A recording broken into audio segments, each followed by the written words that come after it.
It's the boy Ronnie. It's his day today. Another school day. He's working with Roscoe. So Roscoe's here to teach him how to be around other dogs. Not to be jumping all over them, mouthing them. That's not the way to play. You don't, run up to another dog and probably jump all over them. So Roscoe will let him know what he can and can't do in that respect. And he'll follow Roscoe's lead with the way that Roscoe behaves. So that's my boy helping us today. So with Ronnie, he's a pup, big boy, and full of energy. He's walking behind me. Sorry. Full of energy, and yeah. So he sees dogs, he goes running to them. He loves to be with them. He's very impatient. He doesn't want to stand still when you're talking to people, and. Okay, so we've got somebody jogging there with a dog that was running. So, no. No. Good. Good boy. This way, boys. So I'm not necessarily walking away. I'm just walking kind of alongside as she's going around the path. So, yeah, Ronnie's looked. He's not gone. He wanted to, but he's acknowledging the no. Just keep it very calm because he's such an excitable guy. It's important to keep your voice calm. Calm his energy down. Mr. Coiled Spring, that's what he is. So yeah, when he sees somebody running and that slightly faster pace, dogs will be drawn to that because in the pack, the only time a dog would be running and going at high speed is if it's predator or prey related. So it's going to be a high intensity situation, the adrenaline is going to be pumping. So when they see cyclists go by, people running by, dogs running, that's what's going to trigger them. It's like, oh, what's that, Perfect sense, it's perfectly normal. So, but he acknowledged the no, that was really, really good. So we've met quite a few people this morning, and quite a few people that have got dogs that aren't overly friendly or have got issues, nervous, etc. It's really difficult. It's really difficult. One poor lady, she got the this way, boys. Keep changing direction. This way.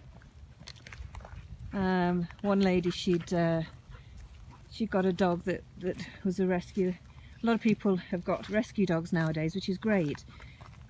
If you have a rescue dog, please don't think that what happened to it in the past is going to carry over into the future, because that's not the case.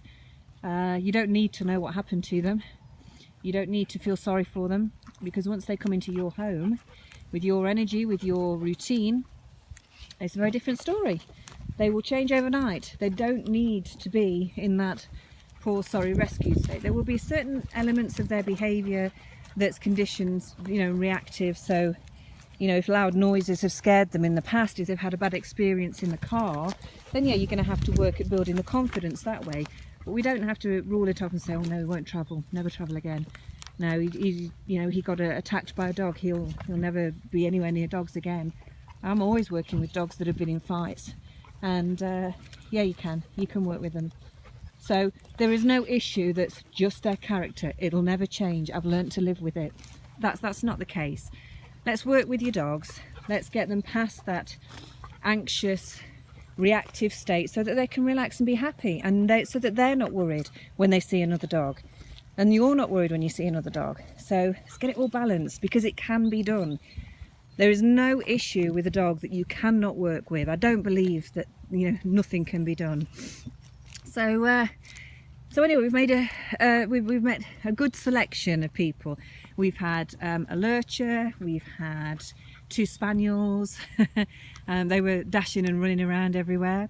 And then we've had quite a few people with smaller sort of terrier and cross type dogs on leads. A couple of people have picked their dogs up as I've come along.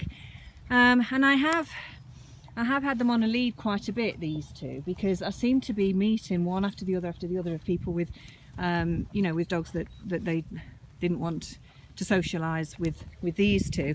And these two, they're big dogs, so I get that, I do get that. And I know I'm always going to take backlash because I'm working at socialising the dogs, so I'm going to take backlash from people. But this is my job, this is what I've got to do. But for a while I did put them on the lead. I thought it must be the time of the morning when, these type of dogs and owners are out and about. So they were on the lead. So we've done plenty of lead work. That's good. He's strong on the lead, and it's just because a lot of it, he's young, he's a coiled spring, he's got loads and loads of energy, and he doesn't want to stand still.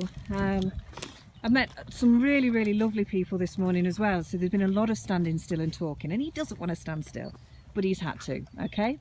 So when I stand still and I've got him on the lead, what I say to people is, you've got, you know, you do the checks on the lead, good boy. You do the checks on the lead, and when you're talking to somebody, you're stood there. If he starts to pace or starts to whine a little bit, starts to bounce a bit on his, you know, in his front legs as if he's ready for jumping up, you just stand there and you just keep giving those constant little checks on the lead. You don't talk to him, you don't look at him. You keep talking, you have your conversation, but at the same time you're addressing him with as little attention as possible to let him know that, no, you stand still. I've got this. You remain calm and you give it as little attention as possible.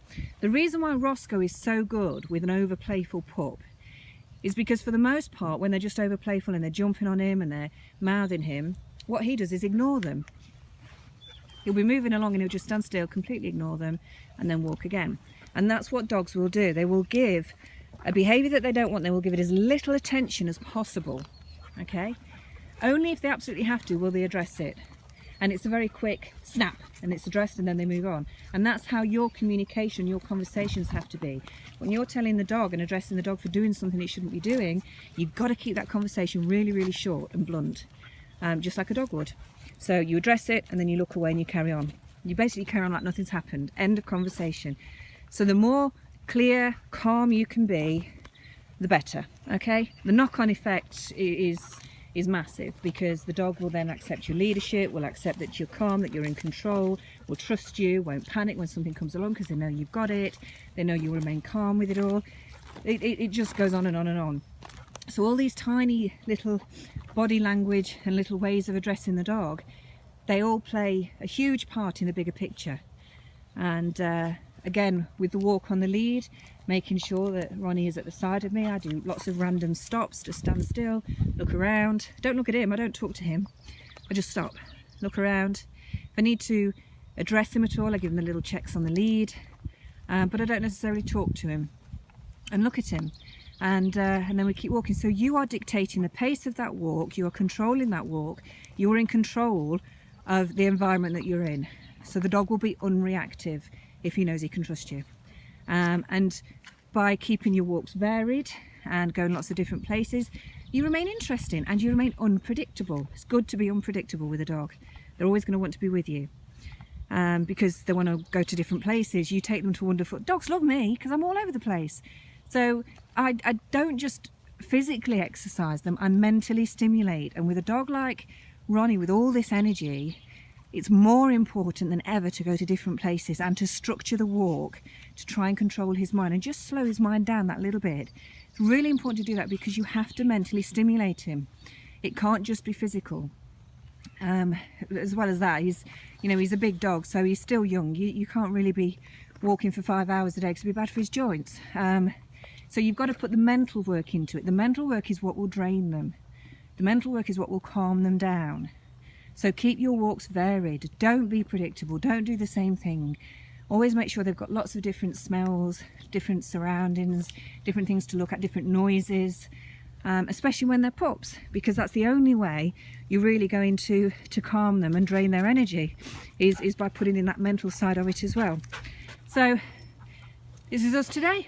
We're just going to carry on doing what we're doing, hopefully meeting lots more dogs, lots of different characters, and yeah, he's doing really well. This way. This way. He's beautiful. He's so funny. He's had a haircut, so he's a lot trimmer. So okay. Oh, we've got a dog ahead, so I'm not going to speak. I'll just video and see how we get on with the interaction on this. So there's Roscoe. He always runs and greets, but you notice how he runs and greets. His tail's low. His whole body wags.